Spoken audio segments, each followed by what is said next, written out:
Hey everybody, Renan here, and welcome back to my channel. Today, I'm diving into the 10 biggest mistakes beginners make when setting up an aquarium, and I'm going to try to avoid them all while setting up my very own tank. Let's see how I do. You get to create this whole miniature ecosystem right in your own home, but it can also be a little tricky if you're not careful. There are a lot of things that can go wrong if you don't know what you're doing. All right, mistake number 1, rushing the setup. It's tempting to just buy your tank, grab some fish, and call it a day, but trust me, you gotta fight that urge. Before you even buy a single thing, think about the kind of fish you want, how big they'll get, and what kind of environment they need to thrive.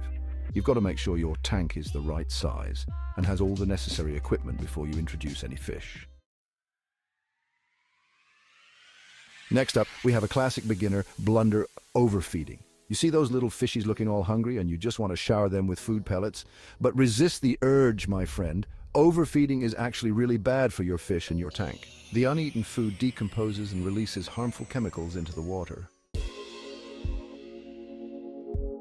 Mistake number 3 is a common one: choosing the wrong tank size. A lot of beginners think, hey, I'm just starting out, I'll get a smaller tank. But here's the thing, bigger is almost always better when it comes to aquariums. Chapter 4, the nitrogen cycle nightmare. This next one's a biggie, folks. Ignoring the nitrogen cycle. Fish waste produces ammonia, which is toxic to them. Beneficial bacteria break down that ammonia into less harmful substances. You have to cycle your tank before adding any fish. Chapter 5, the overstocking catastrophe. It's so tempting to go to the fish store and want one of everything, but cramming too many fish into a tank is a recipe for disaster.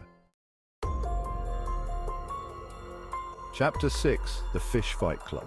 Not all fish get along. Some are peaceful community fish, while others are like grumpy hermits. Mixing the wrong types of fish can lead to aggression, injuries, and even death. Chapter 7. Mistake number 7 is a big one, and it's all about skipping regular maintenance. Cleaning fish tanks isn't exactly the most glamorous task, but it's a crucial part of responsible fish keeping. Imagine living in a house where the trash never gets taken out and the dishes pile up forever. You need to be doing partial water changes, cleaning the filter, and removing any uneaten food or dead plant matter regularly. Chapter 8, the tap water time bomb. Tap water often contains chlorine and chloramine, which are added to make it safe for us humans to drink, but they can be harmful to fish. Always treat your tap water with a water conditioner before adding it to your aquarium. Chapter 9. The testing time out. Testing your water is like giving your tank regular checkups. It helps you catch any potential problems early on before they become major issues. Regularly check the pH, ammonia, nitrite, and nitrate levels. Chapter 10. The discouraged aquarist's dilemma. Setting up and maintaining an aquarium can be a learning curve. Don't let setbacks discourage you. Outro: happy fish, happy life. So there you have it, folks. Those are 10 of the biggest mistakes beginners make when setting up an aquarium, and hopefully now you can avoid them. Just keep learning, keep trying, and most importantly, keep enjoying the amazing world of fish keeping.